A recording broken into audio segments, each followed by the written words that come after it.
우리 다 함께 사도신경으로 우리의 신앙을 고백드리겠습니다. 나는 전능하신 아버지 하나님 천지의 창조주를 믿습니다. 나는 그의 유일하신 아들 우리 주 예수 그리스도를 믿습니다.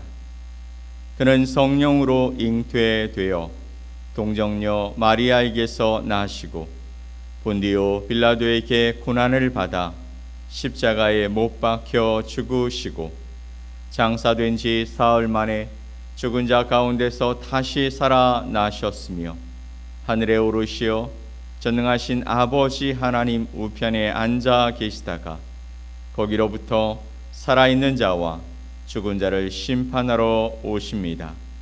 나는 성령을 믿으며 거룩한 공교회와 성도의 교제와 죄를 용서받는 것과 몸의 부활과 영생을 믿습니다. 아멘. 우리 찬송 282장 함께 찬양드립니다.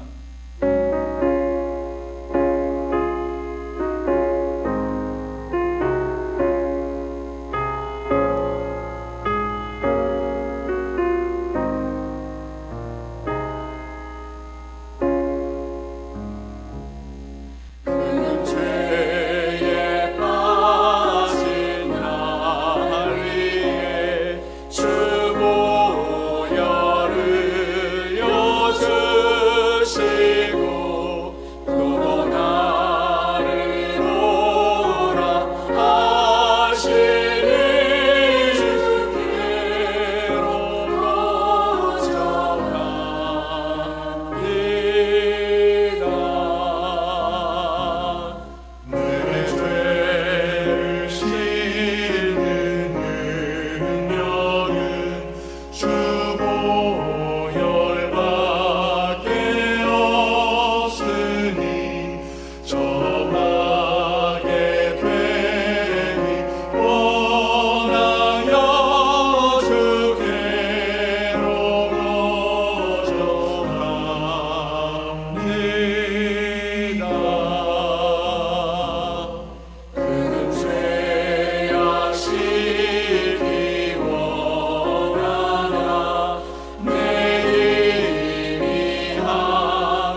오늘 함께 보실 하나님의 말씀은 마태복음 21장 33절로 46절 말씀입니다.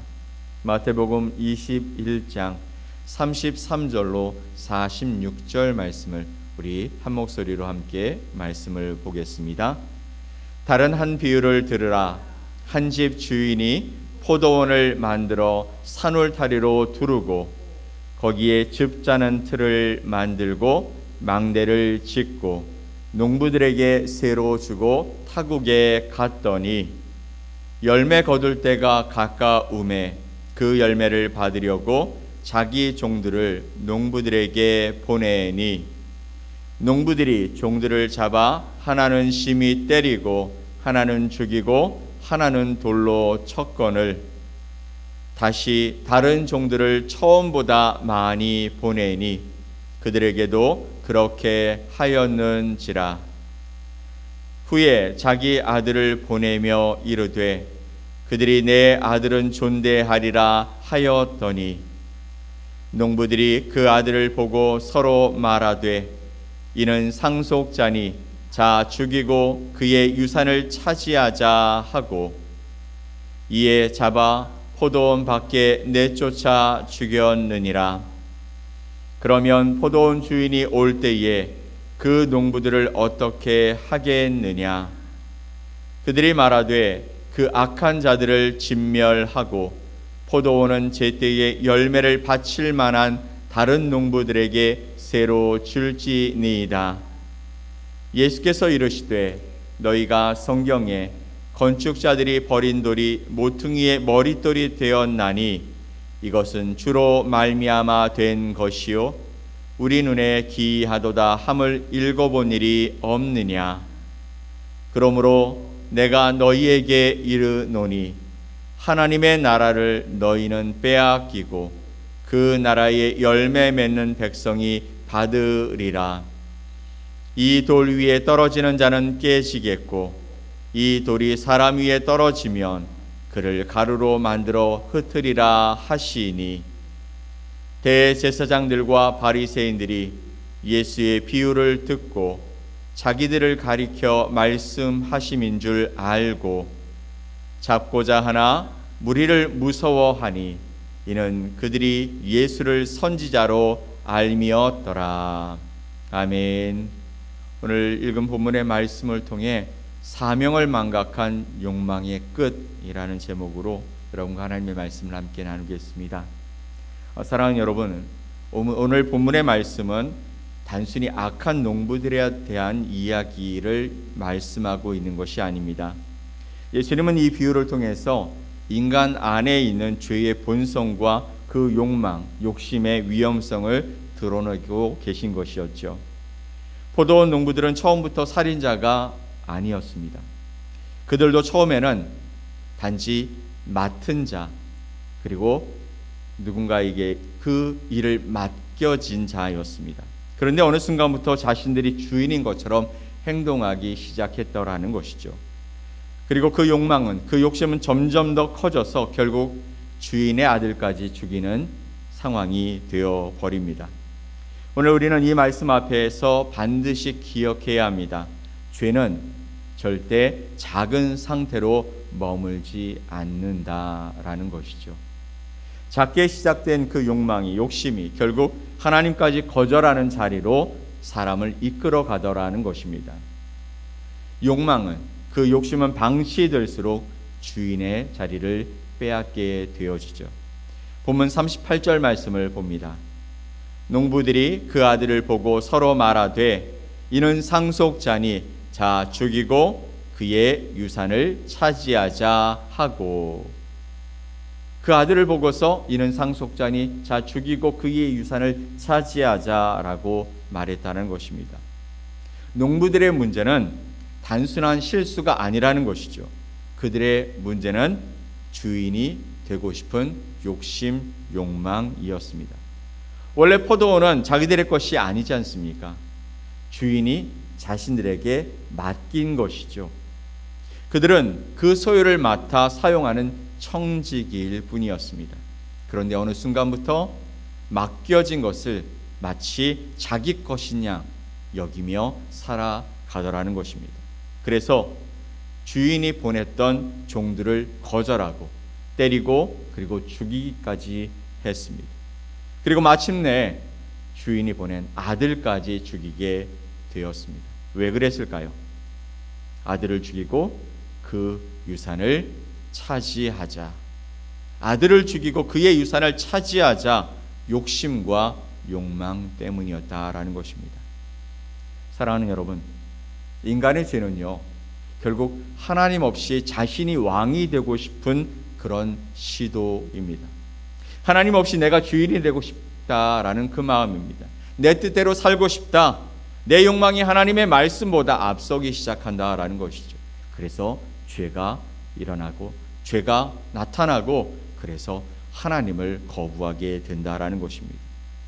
작은 욕망을, 작은 욕심을 방치하면 결국 하나님의 음성을 거절하는 데까지 이르게 됩니다. 처음에는 진짜 작은 욕심이었습니다. 처음에는 작은 교만이었습니다. 처음에는 작은 타협이었습니다. 그런데 회개하지 않고 방치하면 죄는 점점 더 자라가게 된다라는 것이죠. 그리고 그것이 아무렇지 않게 여겨지게 된다라는 것입니다. 말씀을 들어도 마음이 움직이지 않는다라는 것입니다. 경고를 들어도 돌이키지 않는다라는 것입니다. 결국 하나님보다 그 욕심, 그 욕망을 선택하는 지경에까지 이르게 된다. 죄는 절대 작은 상태로 머물지 않습니다. 자, 이 비유를 들으면 우리는 쉽게 종교 지도자들을 비난합니다. 어떻게 하나님의 아들을 죽일 수 있어? 그런데 예수님은 오늘 우리에게도 질문하고 계십니다. 너희 안에는 그런 죄성이 없냐? 우리는 오늘 말씀의 그 비유를 보면서 악한 농부들을 비난할 수 있습니다. 아니, 자신들이 열심히 농사를 지었으면 거기에 주인에게 합당한 보상을 해야 되는 거 아니야? 그렇게 정해진 거 아니야? 근데 왜 죽여? 그 비난하기 전에 우리 안에도 그 같은 죄성이 있음을 봐야 한다라는 것이죠. 우리도 하나님이 맡기신 삶을 내 욕심, 욕망의 왕국으로 만들어야 할 때가 있다라는 것입니다. 하나님보다 나의 성공이 더 중요할 때가 있지 않습니까? 사명보다 인정받는 것이 더 중요할 때가 있습니다. 순종보다 내 계획을 붙들고 싶을 때가 있다라는 것이죠. 그래서 하나님의 것은 잠시 보류, 지금 내 것이 더 중요합니다. 교회 안에서도 우리의 모습이 그렇게 나타날 때가 있습니다. 하나님의 나라보다 내 자리가 더 중요하고 하나님의 나라보다 내 자존심이 더 중요합니다. 하나님의 나라보다 내 방식이 더 중요해져서 그래서 욕심을 따라 욕망을 따라 그것이 진리라고 그것이 바른 것이라고 착각하며 살아갈 때가 있지 않습니까?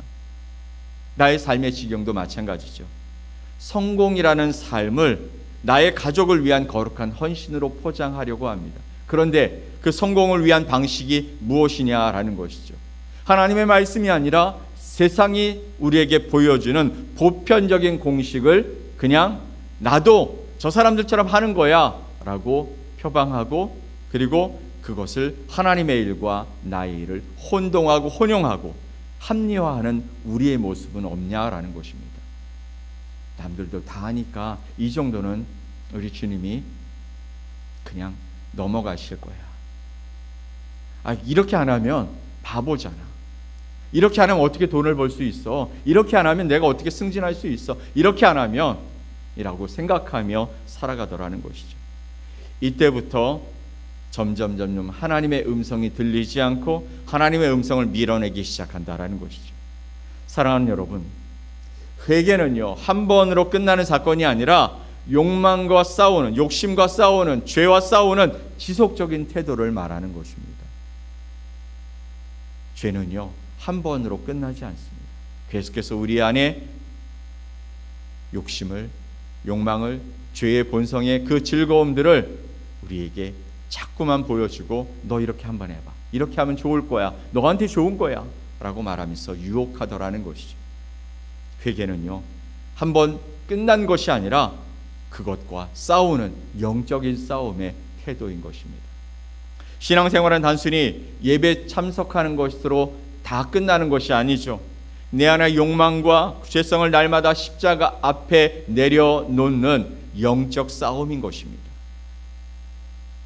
그런데 오늘 본문 가운데 가장 놀라운 장면이 등장합니다. 주인이 보낸 그 종들이 가는 족족 다 죽었지만 종국에는 아들을 보내는 그 사건이죠. 37절 말씀. 후에 자기 아들을 보내며 이르되 그들이 내 아들은 존대하리라 하였더니, 보낸 종들을 다 죽였던 그곳에 주인이 자기 아들을 보내며 그들이 내 아들을 존대하리라. 내 아들은 존대하리라. 사실 주인은요, 이미 농부들의 악함을 알고 있었습니다. 알고 있었을 거예요. 그런데도 마지막으로 아들을 보내는 선택을 합니다. 이것은요, 이해하지 못할 하나님의 사랑 아닙니까? 이해할 수 없는 사랑 아닙니까? 아니, 아들을 죽이고 살릴 만한 가치가 있는 그런 사람이 있다고요? 아들을 위험에 내몰 정도로 가치 있는 일이 있다고요? 감히 어떤 사람들이 그런 선택을 할 수 있을까요? 저와 여러분이 그렇게 할 수 있겠습니까? 우리가 죽어야 했던 그 죄 때문에 결국 그 주인의 아들이 죽으셨습니다. 십자가는 인간의 죄성이 끝이면서 동시에 하나님의 은혜의 시작인 것입니다. 우리는 예수님을 밀어내고 내 욕심, 내 욕망의 왕국을 세우려고 했지만 예수님은 그런 우리를 위해 십자가를 지셨습니다. 그러므로 복음은 단순히 욕망을 버려라 라는 말씀이 아니라, 복음은 너는 스스로 그 죄를 해결할 수 없으니 예수께 나와라 라고 말씀하시는 것입니다. 사랑하는 여러분, 탐욕스러운 죄의 본성을 인간의 힘과 의지로는 제어할 수 없습니다. 결심으로만 안 됩니다. 의지만으로도 안 됩니다. 죄를 이기는 길은 결심을 강화하는 것이 아니라 성령 하나님을 의지하는 것입니다. 육신의 욕망은 의지를 억누르는 것이 아니라 성령으로 죽이는 것이죠. 그래서 날마다 우리는 성령의 도우심을 간구해야 할 줄 믿습니다. 성령님, 내 안에 그 욕심, 욕망을 다스려 주십시오. 내 마음이 하나님보다 다른 것을 더 사랑하지 않게 하여 주시옵소서. 내가 다시 사명을 붙들고 일어나게 하여 주시옵소서. 성령께서 우리의 마음을 붙드실 때 우리는 욕망의 사람이 아니라 하나님의 나라의 열매를 맺는 하나님의 사람이 될 줄 믿습니다. 아멘. 이 악한 농부들의 이야기는 단지 과거 종교 지도자들의 이야기가 아닙니다. 하나님 없이 내 삶의 주인이 되고자 하는 모든 인간의 이야기인 것이죠. 작은 욕망을 회개 없이 방치하면 결국 하나님의 음성을 거절하게 된다. 그러나 하나님은 그런 우리에게도 아들을 보내주신 줄 믿습니다. 이제 우리는 우리의 의지가 아니라 성령 하나님의 능력으로 욕심과 욕망을 다스리면서 하나님의 나라에 맞는 아름다운 열매를 맺는 백성으로 다시 살아가야 할 줄 믿습니다. 오늘 이 아침 주님 앞에 우리 안에 작은 죄를 내려놓기를 원합니다. 사명을 망각하여 우리의 삶이 하나님의 음성을 거절하는 삶이 아니라 이제 그것을 다 내려놓고 하나님의 음성을 따라 살아가는 삶. 그래서 하나님의 나라를 붙들고 그 하나님의 나라에서 하나님과 함께 아름다운 사역을 감당하는 주님의 거룩한 백성들이 되어지시기를 예수님의 이름으로 간절히 축원합니다. 아멘. 우리 함께 기도하겠습니다. 하나님 아버지, 감사합니다. 우리 안에 있는 죄성에도 불구하고 우리가 하나님의 음성을 거절함에도 불구하고 우리를 위해 아들 예수님을 보내주셨고 그 예수 그리스도로 말미암아 주님의 자녀로서의 삶을 살아갈 수 있게 해주시니 감사합니다.